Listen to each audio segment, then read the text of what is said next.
Hello students, welcome to my channel practical English. आज हम आप लोगों के लिए लेकर आए हैं हमारा चैप्टर अगला, जिसका नाम है नाउन। क्या लिखा हुआ है? नाउन। तो बच्चों, आप लोग अधिकतर बच्चे जानते होंगे कि नाउन क्या होता है। नाउन क्या होता है आपने बचपन से पढ़ा है, ठीक है ना। जैसे noun is the name of person, place, thing, animal, ऐसे करके पढ़ा होगा। Noun is a naming word, noun एक नेमिंग वर्ड होता है, ये भी आप लोगों ने पढ़ा होगा, जो कि बिल्कुल सही है, ठीक है ना। जैसे कोई पर्सन है, कोई एनिमल है, कोई भी थिंग है, वो भी नाउन का ही पार्ट होता है। नाउन जो होता है वो दो पार्ट में भी होता है, जैसे या तो वो विजिबल होगा या तो वो इनविजिबल होगा। आपके आसपास आप जहां कहीं पर भी जाते हैं, आपको जो भी चीज दिख जाए, चाहे वो लिविंग हो चाहे वो नॉन लिविंग हो, वो नाउन ही होता है। कुछ ऐसे भी नाउन होते हैं जो इनविजिबल होते हैं, आप उनको देख नहीं सकते, उनको आप फील कर सकते हैं, वो भी नाउन होते हैं। तो इतनी बेसिक जानकारी अगर आपने बचपन से कभी भी इंग्लिश में पढ़ी है तो इतना आपको पता होगा। अगर मैं बोल दूं यहाँ पर राजू, तो आप तुरंत कह देंगे सर नाउन है। अगर मैं आपसे बोल दूं बॉय, तो आप कह देंगे सर ये नाउन है। अगर मैं आपसे बोल दूं मार्कर, पेन, तो आप कह देंगे सर ये नाउन है। इतनी बेसिक इंफॉर्मेशन के बाद अब हम लोग यहाँ मिल रहे हैं अपने प्रैक्टिकल इंग्लिश में। तो प्रैक्टिकल इंग्लिश हमको क्या सिखाती है? किसी भी चैप्टर की डेफिनेशन को पढ़ने से पहले उस चैप्टर के बारे में ये जानना होता है कि वो बना कैसे और उसकी प्रैक्टिकलिटी क्या है। तो चलिए शुरू करते हैं अपने नाउन के इंट्रोडक्शन को। आज मैं आपको बताऊंगा कि हमारे एग्जाम पर्पस से नाउन में क्या आता है और नाउन कैसे हेल्प कर सकता है आपके एग्जाम को निकालने में, ठीक है ना। तो आपके सामने लिखा हुआ है नाउन। तो वैसे मैंने अभी बताया, noun is a naming word. किसी भी चीज का जो नाम होता है वो नाउन होता है। पर हम शुरुआत करेंगे नाउन के फंक्शन से। किससे शुरुआत करेंगे? नाउन के फंक्शन से, क्योंकि हमारे एग्जाम में नाउन की डेफिनेशन, नाउन के टाइप नहीं पूछेंगे, नाउन के फंक्शन से रिलेटेड क्वेश्चन आते हैं। तो हमें क्या पढ़ना है? नाउन कैसे वर्क करता है, नाउन कहां कहां आ सकता है और किस फॉर्म में आ सकता है, और उसकी जो कंस्ट्रक्शन होगी, क्या वो नाउन है। कई बार ऐसा होता है कि नाउन होते हुए भी वो नाउन नहीं होता। तो चलिए आज हम इन्हीं सब बातों को जानेंगे अपने प्रैक्टिकल इंग्लिश के लेक्चर में कि आखिर नाउन का फंक्शन क्या होता है और एक नाउन वर्क कैसे करता है। तो बच्चों, आपको पता होगा किसी भी सेंटेंस का बेसिक जो स्ट्रक्चर होता है वो होता है subject plus verb plus object होता है। Subject plus verb plus object होता है। इसको सिंटैक्स के नाम से हम लोग जानते हैं, ठीक है ना। तो असलियत में जो नाउन का फंक्शन होता है, तो याद रखिएगा, दुनिया के किसी भी सेंटेंस में जो नाउन का फंक्शन होता है, या तो वो सब्जेक्ट की तरह होता है या तो वो ऑब्जेक्ट की तरह होता है। फिर इस बात को जरा ध्यान से समझिएगा। दुनिया का कोई भी सेंटेंस होगा, अगर उस सेंटेंस का आपने सब्जेक्ट पता लगा लिया और ऑब्जेक्ट पता लगा लिया, तो वो 100 में % नाउन ही होगा, चाहे उसकी शक्ल कैसी भी हो सकता हो वो वर्ब के फॉर्म में हो, बट अगर वो काम सब्जेक्ट का या ऑब्जेक्ट का कर रहा है तो वो नाउन होगा, ठीक है ना। तो इसी में एक और इंफॉर्मेशन आती है, अगर नाउन सब्जेक्ट होगा, अगर नाउन सब्जेक्ट होगा तो या तो वो हु की इंफॉर्मेशन होगी या तो वो व्हाट की इंफॉर्मेशन होगी। हु मीन्स होता है कौन, व्हाट मीन्स होता है, ठीक, वेरी गुड। तो हु की इंफॉर्मेशन जो शब्द देता है किसी भी सेंटेंस में, और हु मोस्टली पर्सन के लिए आता है, तो ये हो जाता है आपका सब्जेक्ट, ठीक है ना। ऐसे ही जो सेंटेंस में ऑब्जेक्ट होता है वो भी नाउन ही होता है, वो भी क्या होता है? नाउन ही होता है। तो किसी भी सेंटेंस में जो ऑब्जेक्ट होता है वो या तो व्हाट की इंफॉर्मेशन होती है या तो वो हुम की इंफॉर्मेशन होती है। हुम इन द सेंस होता है जिसकी मीनिंग होती है किसे या किसको के सेंस में, ठीक है ना। तो अभी हमने अभी आप लोगों ने ये जाना, क्या जाना कि जो नाउन होता है वो या तो सब्जेक्ट की तरह काम करता है या तो ऑब्जेक्ट की तरह काम करता है, चाहे उसकी शक्ल नाउन की ही तरह क्यों ना हो। अगर वो सब्जेक्ट की तरह काम नहीं कर रहा तो वो नाउन नहीं कहलाएगा, ठीक है ना। तो ये था फंक्शन कि एक नाउन जो होता है वो सब्जेक्ट होता है या तो ऑब्जेक्ट होता है, ठीक है ना। तो अब हम देखेंगे नाउन का स्ट्रक्चर। क्या देखेंगे? नाउन का स्ट्रक्चर देखेंगे कि नाउन कहां कहां आ सकता है, ठीक है ना। तो पहला पॉइंट जरा देखिएगा, पहला पॉइंट बहुत ध्यान से समझिएगा। जो कोई भी वर्ड अगर वो डिटरमिनर का काम करता है, अभी मैं आपको बताता हूं कि डिटरमिनर क्या होता है। कोई भी वर्ड अगर वो डिटरमिनर के फॉर्म में है तो हमेशा डिटरमिनर के लिए जो शब्द आता है वो कौन होता है? वो नाउन होता है। तो याद रखिएगा, नाउन जो होता है और अगर डिटरमिनर लगा हुआ है तो दोनों की दोस्ती होती है। अगर डिटरमिनर है तो नाउन होना 100% कंपलसरी है, ठीक है ना। अब डिटरमिनर क्या होता है? तो डिटरमिनर जो वर्ड बना है वो डिटरमाइन से बना है। किससे बना है? डिटरमाइन से बना है, जिसका मीनिंग होता है सुनिश्चित करना। क्या होता है? सुनिश्चित करना। वहीं से डिटरमिनर वर्ड बना है तो इसका मीनिंग क्या हुआ? ऐसा शब्द जो किसी नाउन के बारे में ये बता दे कि वो कितना। ऐसा शब्द, ऐसा वर्ड जो किसी नाउन के बारे में ये बता दे कि कितना, वो शब्द कहलाता है डिटरमिनर। हम यहाँ पे डिटरमिनर के कुछ एग्जाम्पल लिख के दे देते हैं, जरा देखिएगा। मैंने एक नाउन लिख दिया, मैंने क्या लिख दिया? एक नाउन लिख दिया जो कि भी सिंगुलर फॉर्म में है, गर्ल। एक मैंने डिटरमिनर ऐड कर दिया, आर्टिकल मैंने लगा दिया अ। तो ये जो आर्टिकल का हिस्सा है, ये जो वर्ड है, ये इस नाउन के लिए डिटरमिनर है। क्यों? क्योंकि डिटरमिनर क्या होता है? किसी नाउन के पहले आता है और उस नाउन के बारे में ये बता देता है कितना। तो ये गर्ल कितनी? एक गर्ल है। अगर मैं यहाँ पर इस गर्ल का प्लुरल बना दूं, अगर मैं यहाँ पर इस गर्ल का प्लुरल बना दूं तो अब मुझे यहाँ पर जो डिटरमिनर लगाना पड़ेगा वो भी मुझे प्लुरल लगाना पड़ेगा। तो मैंने एक डिटरमिनर क्या लगा दिया? मैनी लगा दिया। क्या लगा दिया? मैनी। तो मैनी भी अपने आप में डिटरमिनर है और ये नाउन है। तो इस गर्ल्स की जानकारी नहीं है, याद रखिएगा। ये जो गर्ल्स है ये कितनी, वो है मैनी। तो मैनी इन द सेंस होता है कई, जो यहाँ पर डिटरमिनर का काम कर रहा है। किसका काम कर रहा है? डिटरमिनर का काम कर रहा है। मैंने यहाँ पर लगा दिया सम मेंबर्स। मैंने क्या लिख दिया? Some members. तो सम यहाँ पर डिटरमिनर है, सम यहाँ पर क्या है? डिटरमिनर है, और मेंबर्स यहाँ पर क्या है? नाउन है। तो मेंबर्स कितने? कुछ मेंबर्स। तो ये जो वर्ड है वो आपका डिटरमिनर है। मैंने एग्जांपल और लिख दिया, ईच बॉय। मैंने क्या लिख दिया? Each boy. तो बॉय यहाँ पर आपका नाउन है। लड़के कितने? हर एक लड़का की बात हो रही है, हर एक के सेंस में आता है।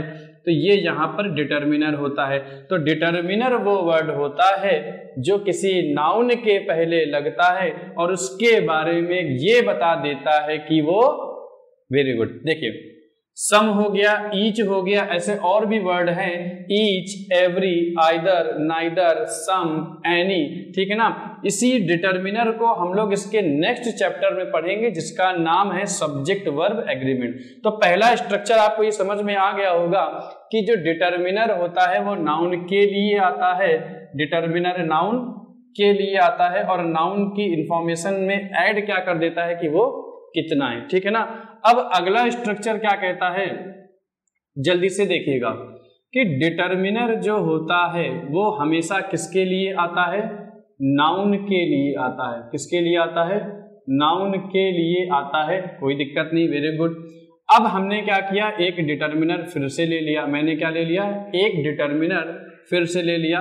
इजी सा लेते हैं पहले आ, और एक यहाँ पर हमने नाउन ले लिया। क्या ले लिया? एक नाउन ले लिया। अब मैंने इस नाउन की एक इंफॉर्मेशन ऐड कर दी। एक मैन, जो मैन है वो कैसा है? वो मैन है ऑनेस्ट। वो मैन कैसा है? ऑनेस्ट। तो आप जानते ही होंगे ऑनेस्ट वर्ड यहाँ पर क्या है, एडजेक्टिव है। ऑनेस्ट वर्ड अभी यहाँ पर क्या है, एडजेक्टिव है। तो एक मैन आदमी कैसा ऑनेस्ट, कितना ऑनेस्ट, तो यहाँ पर जो शब्द आता है वो क्या आता है, वो आता है एडवर्ब आता है। क्या आता है, एडवर्ब। तो अब यहाँ पर मैंने एक शब्द जोड़ दिया वेरी, तो वेरी क्या हो गया, एडवर्ब हो गया जो इस एडजेक्टिव की इंफॉर्मेशन है। लेकिन आप देख रहे हैं ये जो आर्टिकल आया है, डिटर्मिनर आया है, वो हमेशा किसके लिए आएगा, नाउन के लिए आएगा। तो हमको ये पता चला कि नाउन डिटर्मिनर के साथ आता है, नाउन और डिटर्मिनर के बीच एडवर्ब एडजेक्टिव भी हो सकते हैं। जो एडवर्ब होते हैं वो मोस्टली एलवाई पे खत्म होने वाले शब्द होते हैं। जैसे मैं एक एग्जांपल और ले लेता हूं, जरा देखिएगा। मैंने लिखा सम हाईली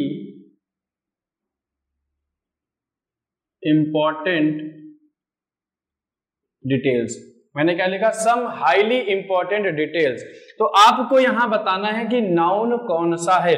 तो सबसे पहले डिटर्मिनर देखिए इसमें कहां पर है। तो ये आपका क्या है, ये आपका डिटर्मिनर है। ये क्या है, आपका डिटर्मिनर है। और डिटर्मिनर आता है नाउन के लिए। तो बताइए इस सेंटेंस में, इस वर्डिंग का जो फॉर्मेशन है, इसमें नाउन क्या है, वो है आपका डिटेल्स। वो क्या है, डिटेल्स। सम डिटर्मिनर प्लूरल है, इसी वजह से नाउन भी कैसा है, प्लूरल है। तो कुछ डिटेल्स, डिटेल्स कैसी, तो ये वर्ड क्या कहलाएगा, ये वर्ड आपका कहलाएगा एडजेक्टिव। ये वर्ड आपका क्या कहलाएगा, ये वर्ड कहलाएगा एडजेक्टिव। तो कितनी इंपॉर्टेंट, तो ये वर्ड आपका क्या हो जाएगा, एडवर्ब, जो कि इस एडजेक्टिव की इंफॉर्मेशन है। अब यहां पर एक छोटी सी बात समझिएगा, अगर एग्जामिनर को इतने में कोई एरर बनानी होगी, अगर एग्जामिनर को इतने में कोई एरर बनानी होगी, तो वो कौन सी एरर बना सकता है, जरा ध्यान से समझिएगा। मैं आपको बताता हूं। पहले एरर, सम डिटर्मिनर है तो सम के साथ नाउन प्लूरल आता है। अगर यहां पर डिटेल्स की जगह डिटेल लिखा होता तो ये क्या हो जाता, गलत हो जाता। ये जो एरर है कई बार एग्जाम में आ चुकी है। यहां पर ये एडजेक्टिव है, अगर इंपॉर्टेंट की जगह मैं ये लिख देता इंपॉर्टेंस, मैं क्या लिख देता, इंपॉर्टेंस। तो इंपॉर्टेंस यहां पर नाउन है, क्या है, नाउन होता है हमारा एब्स्ट्रैक्ट नाउन। तो इंपॉर्टेंस लिखा होता तो क्या हो जाता है, गलत हो जाता। क्यों, क्योंकि हमें एडजेक्टिव चाहिए, हमें नाउन यहां नहीं चाहिए। अगर इस एडवर्ब की जगह क्या लिखा होता, हाई लिखा होता, अगर इस एडवर्ब की जगह क्या लिखा होता, हाई लिखा होता, तो वो भी गलत हो जाता, क्योंकि हाई क्या है, एडजेक्टिव है। और यहां पर भी एडजेक्टिव है, यहां पर भी एडजेक्टिव है। तो जनरल सेंस में ऐसा नहीं होता। तो देखिए एक छोटे से स्ट्रक्चर से हमने ये जाना कि क्वेश्चन में एरर एग्जामिनर कैसे कैसे बना सकता है। अभी हम आपको एक बड़े सेंटेंस के फॉर्म में बताएंगे कि एक ही सेंटेंस में एग्जामिनर कितने तरीके से क्वेश्चन में एरर्स बना के दे सकता है आपको समझने के लिए, ठीक है ना। तो अभी हमने ये जाना, क्या जाना, कि जो नाउन होता है वो या तो सब्जेक्ट होता है या तो ऑब्जेक्ट होता है। सब्जेक्ट अगर होगा तो हु की इंफॉर्मेशन होगी, हु मोस्टली पर्सन के लिए आता है, और या तो व्हाट की इंफॉर्मेशन होगी। ऑब्जेक्ट जो होता है वो व्हाट का आंसर होता है, और ऑब्जेक्ट जो होता है वो हुम का भी आंसर होता है। तो चलिए अब आगे देखते हैं थोड़ा सा नाउन के बारे में, और कि आखिर नाउन का यूज हमने जो जाना है स्ट्रक्चर के फॉर्म में, अब इसी को हम एक सेंटेंस के फॉर्म में देखेंगे, फिर धीरे धीरे समझेंगे कि नाउन असलियत में होता क्या है और एग्जाम के पर्पस से हमारे लिए कैसे इंपॉर्टेंट है। ठीक, जरा देखिएगा। तो मैंने यहां पर पहला पॉइंट लिखा कि मैं सीधे सीधे एग्जाम्पल लेके बता रहा हूं। क्या बता रहा हूं कि राजू हेल्प्ड राधा। अभी बिल्कुल मैंने इजी क्वेश्चन लिए हैं सिर्फ समझाने के लिए, ठीक है ना। तो राजू हेल्प्ड राधा, तो राजू आपका अगर आप देखेंगे ये वर्ब है आपकी, ये क्या है, ये वर्ब है आपकी। तो ये जो शब्द है ये किस चीज की इंफॉर्मेशन है, बड़ा ही इजी है, बड़ा ही प्यार से समझिएगा। ये किसकी इंफॉर्मेशन है, ये हु की इंफॉर्मेशन है। हु हेल्प्ड राधा, राधा की मदद किसने की, तो राजू ने राधा की मदद की, तो ये आंसर हु का है, और हु का आंसर क्या होता है, हु का आंसर होता है सब्जेक्ट। क्या होता है, सब्जेक्ट। अगला वर्ड यहाँ पर लिखा हुआ है वर्ब, तो वर्ब के बाद जो नाउन आता है वो ऑब्जेक्ट होता है। तो ऑब्जेक्ट होने के लिए हमें इंफॉर्मेशन लेनी है किसकी, क्या ये व्हाट का आंसर है, क्या ये हुम का आंसर है। तो राधा जो है वो किसका आंसर है, वो हुम का आंसर है। कैसे पता चला, राजू ने मदद की किसकी, राधा की, तो राजू हेल्प्ड हुम, तो हुम यहाँ पर ऑब्जेक्ट वाला नाउन है और हु यहाँ पर सब्जेक्ट वाला नाउन है। लेकिन ये नाउन बहुत ही लो लेवल के हैं, बहुत ही बेसिक नाउन है। अभी हम बड़े बड़े नाउन्स को भी जानेंगे कि वो कैसे नाउन बनते हैं, ठीक है ना। अगला मैं एग्जाम्पल लेने से पहले एक बात और वहां बताना चाहूंगा, जरा समझिएगा। अगला ये जो बॉक्स बना हुआ है इसमें मैंने क्या लिखा, प्रेपोजिशन लिखी। क्या लिखी, ये क्या लिखा हुआ है, प्रेपोजिशन। स्टार बना है तो याद रखिएगा इसका बहुत बड़ा रोल होता है, ठीक है ना।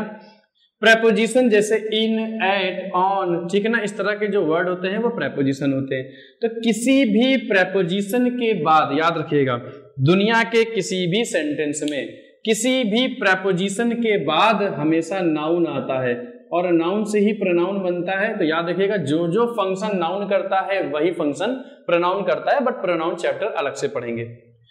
किसी भी प्रेपोजिशन के बाद हमेशा नाउन आता है, किसी भी प्रेपोजिशन के बाद हमेशा नाउन आता है और वो नाउन याद रखिएगा ऑब्जेक्ट का काम करता है, वो नाउन कभी भी सब्जेक्ट का काम नहीं करता। किसी भी प्रेपोजिशन के बाद आने वाला नाउन हमेशा उस प्रेपोजिशन का ऑब्जेक्ट होता है, ये नाउन कभी भी सब्जेक्ट का काम नहीं करता। और एक बात आप तो अच्छे से जानते होंगे कि object can not be a subject. किसी भी सेंटेंस का जो ऑब्जेक्ट होगा वो फिर सब्जेक्ट नहीं हो सकता। याद रखिएगा दोनों एक दूसरे के अपोजिट हैं। अगर किसी भी सेंटेंस में आपको ऑब्जेक्ट पता चल गया तब वो सब्जेक्ट नहीं बन सकता। तो याद रखिएगा कि प्रेपोजिशन के बाद जो नाउन होता है वो ऑब्जेक्ट होता है, वो सब्जेक्ट नहीं होता। तो वर्ब सब्जेक्ट लेता है, ऑब्जेक्ट नहीं लेता। इसी को देखते हुए अगला एग्जाम्पल देखिए, मैंने लिखा अजय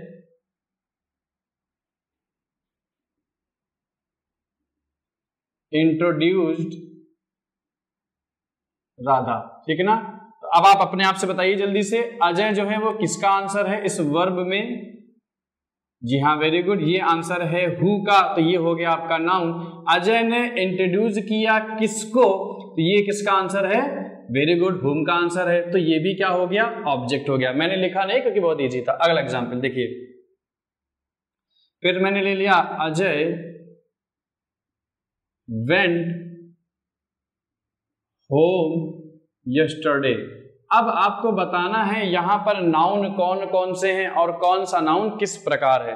तो देखिए, ये तो आप जानते ही हैं बहुत अच्छे से, वेंट एक वर्ब की सेकंड फॉर्म है जाना के सेंस में, ठीक। तो वेंट होम, तो यहां पर आप क्वेश्चन करेंगे तो ये किस चीज का आंसर है? ये आंसर है हु का। किस चीज का आंसर है? ये आंसर है हु का। हु वेंट होम, कौन घर गया? तो कौन गया? राजू, सॉरी अजय। तो हु का आंसर क्या होता है? सब्जेक्ट। तो अजय यहां पर क्या है? सेंटेंस का सब्जेक्ट। तो आपको पता लगाना है फिर ये दोनों क्या है, इन दोनों में से कौन सा ऑब्जेक्ट है या नहीं है। तो अजय गया, ये जो वर्ड है ये किसका आंसर है? अजय गया कहां, ये किसका आंसर है? वेयर का आंसर है। तो बताइए क्या वेयर का आंसर ऑब्जेक्ट होता है? क्योंकि वर्ब के बाद तो ऑब्जेक्ट आता है। क्या वेयर का आंसर ऑब्जेक्ट होता है? नहीं होता। इन द सेंस ये जो होम वर्ड लिखा है ये आपका ऑब्जेक्ट नहीं है। क्यों नहीं है? क्योंकि ये ना ही व्हाट का आंसर है ना ही ये हुम का आंसर है। तो फिर ये है क्या? तो याद रखिएगा वेयर का आंसर जो होता है वो एडवर्ब होता है। वैसे तो होम वर्ड जो है वो नाउन ही है, बट यहां पर वो नाउन की तरह काम नहीं कर रहा है। उसके बाद क्या लिखा हुआ है? यस्टरडे। तो अजय घर गया, ये किसका आंसर है? ये आंसर है वेन का। ये किसका आंसर है? When, when in the sense adverb वो भी होता है। ये व्हेन जो है ना ही व्हाट का आंसर है ना ही वो whom का आंसर है। Very good. तो ये शब्द भी क्या है, ऑब्जेक्ट नहीं है, और अगर ऑब्जेक्ट नहीं है तो फिर ये नाउन भी नहीं है। तो व्हेन का आंसर या वेयर का जो आंसर होता है वो एडवर्ब ही होता है। बाकी हम लोग एडवर्ब के चैप्टर में अलग से पढ़ेंगे। तो इतना अभी मैंने आपको ये बताया कि किसी भी सेंटेंस में सब्जेक्ट जो होता है या तो वो हु का आंसर होता है या तो वो व्हाट का आंसर होता है। ऑब्जेक्ट भी या तो व्हाट का आंसर होता है या तो whom का आंसर है। Very good. चलिए इसी चीज को और आगे बढ़ाते हैं और एक नई चीज सीखते हैं। जल्दी से देखिए क्या है वो चीज।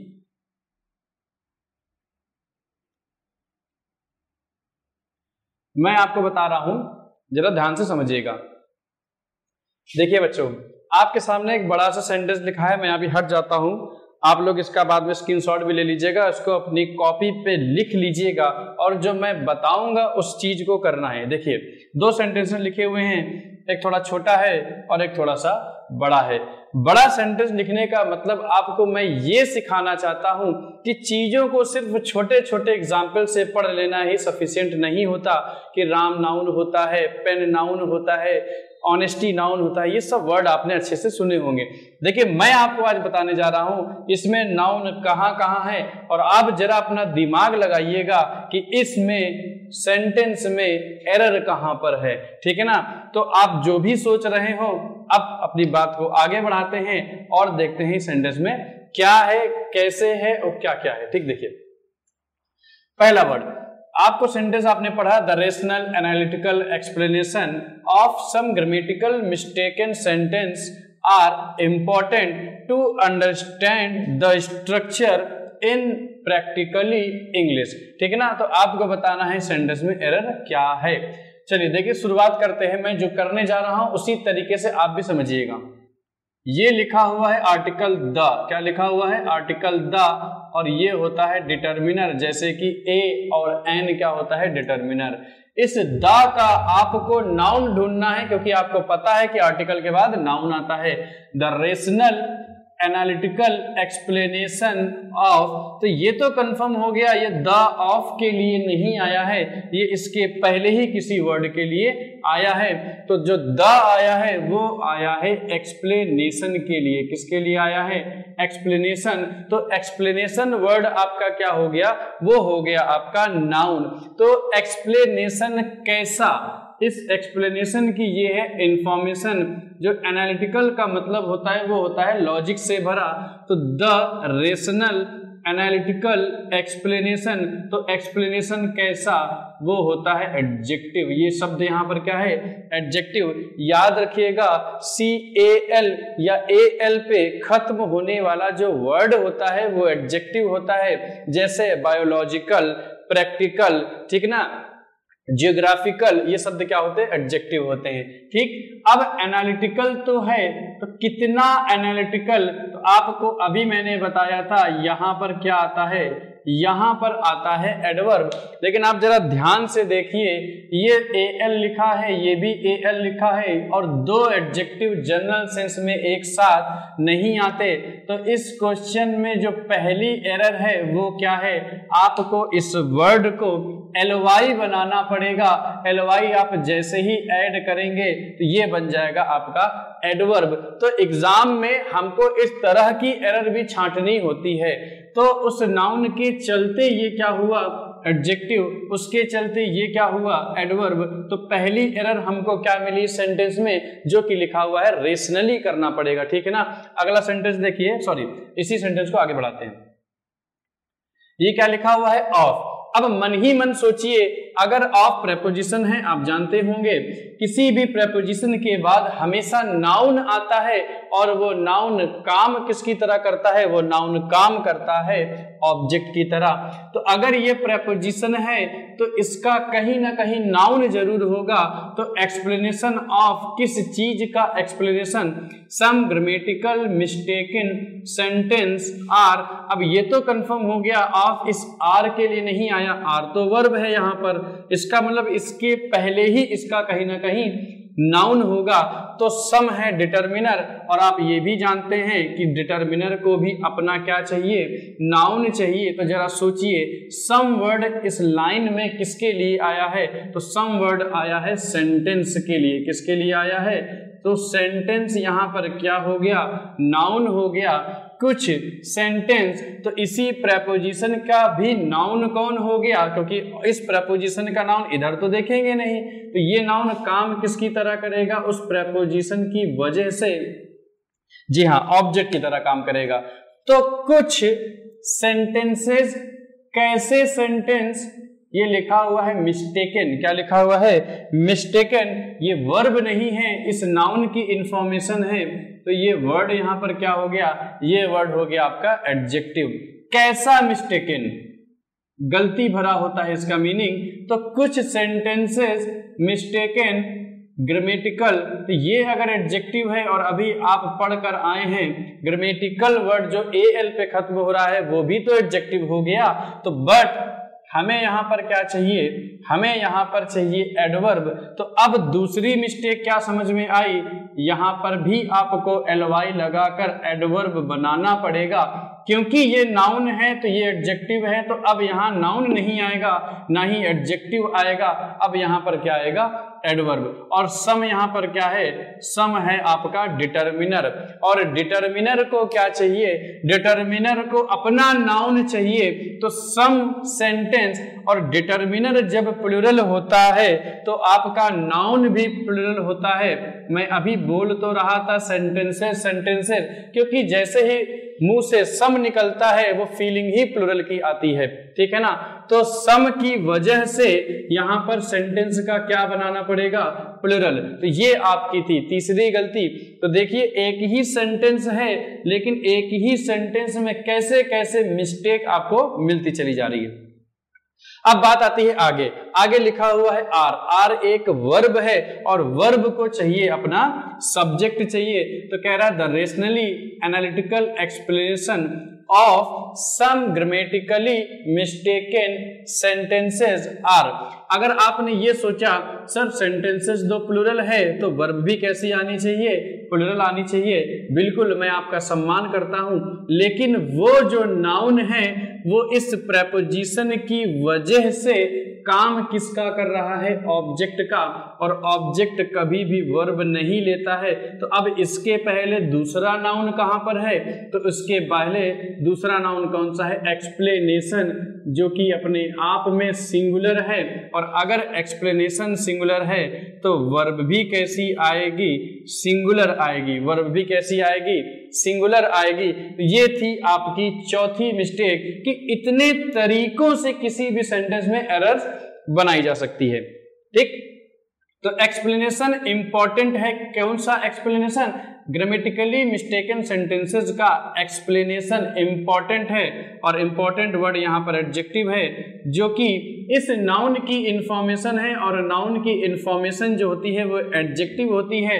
इसी को मैं छोटे से फॉर्म में बता रहा हूं। इधर देखिए, Ram is intelligent, Ram is intelligent, बस इसी का ये बड़ा रूप लिखा हुआ है। जो वो है वो नाउन है, वो इस एडजेक्टिव के लिए आया, ठीक है ना। तो एक्सप्लेनेशन जरूरी है समझने के लिए। ये आपका अभी आगे पढ़ने को मिलेगा आपको बड़े ही बेहतरीन तरीके से। ये आपका होता है इन्फिनिटिव, और इन्फिनिटिव जो होता है वो भी वर्बियल नाउन होता है। वो कौन सा नाउन होता है, वर्ब से बना हुआ नाउन होता है। इसके बारे में हम लोग अलग से चर्चा करेंगे। ये भी नाउन की ही तरह काम करता है बट वर्ब से बनता है। तो टू अंडरस्टैंड मीन समझने के लिए, क्या समझने के लिए, तो अभी हमने ऊपर भी बताया कि subject plus verb plus object होता है। तो किसी भी वर्ब के बाद ऑब्जेक्ट आता है। तो ध्यान रखिएगा किसी भी वर्ब से बना हुआ शब्द हो या वो खुद वर्ब हो, उसके बाद हमेशा आने वाला जो नाउन होता है वो हमेशा नाउन ऑब्जेक्ट ही होता है। अभी इस चीज को हम लोग जेरेंड और इन्फिनिटिव में भी पढ़ेंगे, ठीक है ना।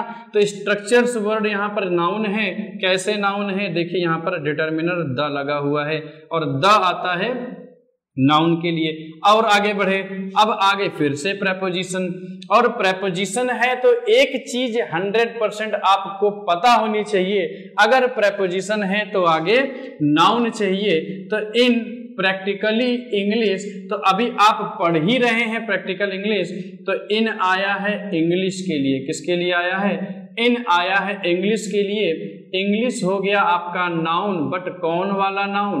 ऑब्जेक्ट वाला नाउन। और इंग्लिश कैसी, अभी आप जानते हैं बहुत अच्छे से, इंग्लिश कैसी? प्रैक्टिकल। और ये देखिए यहां से अब LY आपको हटाना पड़ेगा, अभी तक हम लोगों ने लगाया, अब हटाना पड़ा। क्यों हटाना पड़ा? क्योंकि प्रैक्टिकली वर्ड जो है वो एडवर्ब होता है, हमें नाउन की इंफॉर्मेशन के लिए एडजेक्टिव की नीड चाहिए, नाउन की इंफॉर्मेशन के लिए एडवर्ब की नीड नहीं होगी, ठीक है ना। तो इन प्रैक्टिकल इंग्लिश। अब इस पूरे के पूरे सेंटेंसेस में आपने क्या देखा कि छोटे छोटे पार्ट्स में एक एक वर्ड को मैंने तोड़ना सिखाया। अब इस पूरे सेंटेंस का अगर आप मीनिंग समझ गए तो समझ लीजिए आप प्रैक्टिकल इंग्लिश का बेस समझ गए। क्या कहती है ये सेंटेंस? देखिए, अगर आपको समझना है स्ट्रक्चर्स को, अगर आप समझना चाहते हैं स्ट्रक्चर्स को प्रैक्टिकल इंग्लिश में, तो आपको क्या करना होगा? आपको ये करना होगा कि आपके पास चाहिए सबसे पहले एक्सप्लेनेशन। कैसा एक्सप्लेनेशन? एनालिटिकल। इसका मतलब होता है लॉजिक से भरा हुआ, तर्क से भरा हुआ, हर चीज का जवाब लेते हुए। तो ये हो गया, आपको चाहिए एनालिटिकल एक्सप्लेनेशन। किस चीज का एक्सप्लेनेशन? कुछ ग्रामेटिकली मिस्टेकन सेंटेंस का। यदि आपको कुछ ग्रामर के गलत सेंटेंसेस की एक्सप्लेनेशन मिल जाती है, एक्सप्लेनेशन का मतलब आपको पता चल जाता है कि वो गलत क्यों है, इसी वजह से ये जरूरी हो जाता है। क्या जरूरी हो जाता है? व्याख्या। तो जो एक्सप्लेनेशन है वो आवश्यक है ये समझने के लिए कि प्रैक्टिकल इंग्लिश का स्ट्रक्चर क्या है, उसको कैसे समझा जा सकता है। चीजों को, जो सेंटेंस गलत हैं उसको अगर आप सही करना सीख गए तो आप एरर निकालना सीख जाएंगे। सिर्फ एरर ऐसे पढ़ लिया, वो वन लाइन एरर होती है जो आपको पकड़ में आ जाती है। हम आपको बेसिक से एडवांस तक सिखाने आए हैं। तो मैंने इस क्वेश्चन में आपको ये बताया नाउन कहां कहां आया और किस फॉर्म में आया, और उसके साथ साथ कितने हमको शब्दों के बारे में और जानकारी मिली। देखिए ऐसे ही कुछ एक नीचे सेंटेंस लिखा हुआ है, आइए इसको देरी से देख लेते हैं, जल्दी देखिए। लिप्स क्या है? लिप्स है यहाँ पर वर्ब। क्या है? वर्ब है। बड़े आप अच्छे से जानते होंगे। अभी मैं आपसे पूछूं नाउन कहाँ है, तो आप बहुत ही प्रेम से, बहुत ही उल्लास से बता देंगे सर ये नाउन है और ये सब्जेक्ट भी है, क्योंकि इस लिप्स का वर्ब का सब्जेक्ट कौन है? नाउन। और हर एक पर्सन है तो नाउन तो होना ही होना है। तुरंत आइए आगे बढ़िए, सोचिए। अगर इन प्रेपोजिशन होती है तो इनको चाहिए क्या? नाउन। और वो नाउन काम किसका करता है? ऑब्जेक्ट का काम करता है। तो हरी रहता है इन एन एक्सट्रीमली लग्जूरियस, एक extremely luxurious and beautifully constructed apartment. तो वो कहाँ रहता है? तो रहने के लिए जो कौन सा वर्ड आएगा? वो आएगा अपार्टमेंट। वो कहाँ रहता है? वो एक अपार्टमेंट में रहता है। वो कहाँ रहता है? वो एक अपार्टमेंट में रहता है। तो जरा ध्यान दीजिए, इस प्रेपोजिशन का जो नाउन है वो देख लीजिए, कानपुर से लेकर बंबई या बंबई से लेकर कानपुर, कुछ भी कह लेते हैं, कोई भी दो जगह के नाम ले लेते हैं। तो इस प्रेपोजिशन का नाउन वैसे तो बगल में आसपास होना चाहिए। देखिए इतनी लंबी रेलगाड़ी टाइप की बनी हुई है, ठीक है ना। तो अपार्टमेंट कैसा, ये वर्ड आपका हो गया एडजेक्टिव। अब ये मत सोचिएगा कि ये वर्ब क्यों नहीं, ये वर्ब से बना है बट यहां वर्ब नहीं है। तो अपार्टमेंट कैसा, कंस्ट्रक्टेड, ये वर्ड आपका एडजेक्टिव है। कैसा कंस्ट्रक्टेड है? बड़ा ही ब्यूटीफुली कंस्ट्रक्टेड है। कैसा कंस्ट्रक्टेड है? बड़ा ही ब्यूटीफुली कंस्ट्रक्टेड है। तो LY यहाँ पर क्या हो गया? LY यहाँ पर एडवर्ब है जो कि पहले से ही सही है। इसका मतलब यहाँ, यहाँ और यहाँ से लेकर यहाँ तक अभी कोई एरर हमको नहीं मिली है। अगला वर्ड देखिए क्या लिखा हुआ है इसके पहले, एंड। तो एंड जो होता है वो जोड़ने का काम करता है, वो कंजंक्शन होता है। क्या होता है? कंजंक्शन होता है। तो हरी रहता है अपार्टमेंट में, वो अपार्टमेंट कैसा? कंस्ट्रक्टेड। कैसा कंस्ट्रक्टेड? सॉरी, कितना कंस्ट्रक्टेड? बहुत ही सुंदरता से बनाया गया है। एंड, अब एंड के बाद एडजेक्टिव और एडवर्ब हैं, तो एंड के पहले भी हमेशा दो सेम चीजें जुड़ेंगी, और ओ यू एस पे खत्म होने वाला जो वर्ड होता है वो हमेशा एडजेक्टिव होता है। जैसे फेमस वर्ड आपने सुना होगा, वो एडजेक्टिव होता है। तो लग्जूरियस तो है, कितना लग्जूरियस है, तो आप देखेंगे ये वर्ड यहाँ पर हमें एडजेक्टिव की इंफॉर्मेशन के लिए क्या चाहिए? एडवर्ब चाहिए, और जो कि पहले से एलवाई लगा हुआ है, इट मीन्स ये भी गलत नहीं है। अब आप यहाँ देखेंगे क्या आ गया? आर्टिकल, जिसे हम डिटर्मिनर भी यूज कर सकते हैं डिटर्मिनर की तरह। तो इस डिटर्मिनर को भी तो अपना नाउन चाहिए, तो इस डिटर्मिनर का भी नाउन कौन है? ये अपार्टमेंट। और प्रेपोजिशन की वजह से, इस प्रेपोजिशन की वजह से ये नाउन काम किसकी तरह करेगा? ऑब्जेक्ट की तरह करेगा। तो जरा बताइए इस सेंटेंस में नाउन कितने आए? एक ये नाउन आया सब्जेक्ट वाला, एक ये नाउन आया ऑब्जेक्ट वाला, और देख लीजिए इतना बड़ा सेंटेंस है, सिर्फ नाउन कितने हैं? 2 हैं। सिर्फ नाउन कितने हैं? 2 हैं। तो बच्चों आज मैंने आपको ये बताना चाहा कि किसी भी सेंटेंस में नाउन अगर आप पहचानना चाहते हैं तो डेफिनेशन की हेल्प मत लीजिए। आप ये देखिए, अगर वो नाउन होगा या तो वो सब्जेक्ट की तरह होगा या तो वो ऑब्जेक्ट की तरह होगा। अगर सब्जेक्ट आपने सेंटेंस में पहचान लिया, ऑब्जेक्ट सेंटेंस में पहचान लिया, तो आपको नाउन की इंफॉर्मेशन मिल जाएगी। और नाउन किस किस स्ट्रक्चर के साथ आता है वो भी मैंने बहुत ही डिटेल में बता दिया है। तो ये था हमारा आज का नाउन का एक छोटा सा इंट्रोडक्शन। इसके बाद वाले जब क्लास में मैं आऊंगा तो नाउन के कुछ कंफ्यूजिंग पॉइंट को भी बताऊंगा कि कुछ ऐसे भी नाउन होते हैं जो दिखते हमको कुछ और हैं, होते कुछ और हैं। ठीक है ना? तो आज हम अपने इस क्लास को यहीं पर समाप्त करते हैं। इसके नेक्स्ट वाले लेक्चर में हम नाउन के कुछ और भी नई नई चीजों को सीखेंगे। कैसे सीखेंगे उसको? बड़े ही अच्छे से, बड़े ही प्यार से, और किस मेथड से सीखेंगे? प्रैक्टिकल मेथड से सीखेंगे। किस मेथड से सीखेंगे? प्रैक्टिकल मेथड से सीखेंगे। आपको कहीं पर भी रूल ना रटना पड़े, ऐसी मेरी आशा है, ऐसा मेरा प्रयास है। मैं चाहूंगा आपको आपके एग्जाम में जल्दी से जल्दी सफलता मिले। आप इसको नोट कर लीजिएगा और अपनी कॉपी में जैसे मैंने ये किया है ना, ऐसे ऐसे तीर जा रही, फिर वैसे तीर जा रही, कौन किसके लिए आया, ऐसे ही कॉपी को गंदी कर लीजिएगा। इससे क्या होगा? रिवीजन करते समय आपको बहुत ही आसानी होगी। ठीक है ना? तो चलिए आज अपनी क्लास को यहीं पर रोकते हैं। मिलते हैं हम लोग अपने नेक्स्ट लेक्चर में नाउन के पार्ट 2 में। सभी बच्चों को धन्यवाद।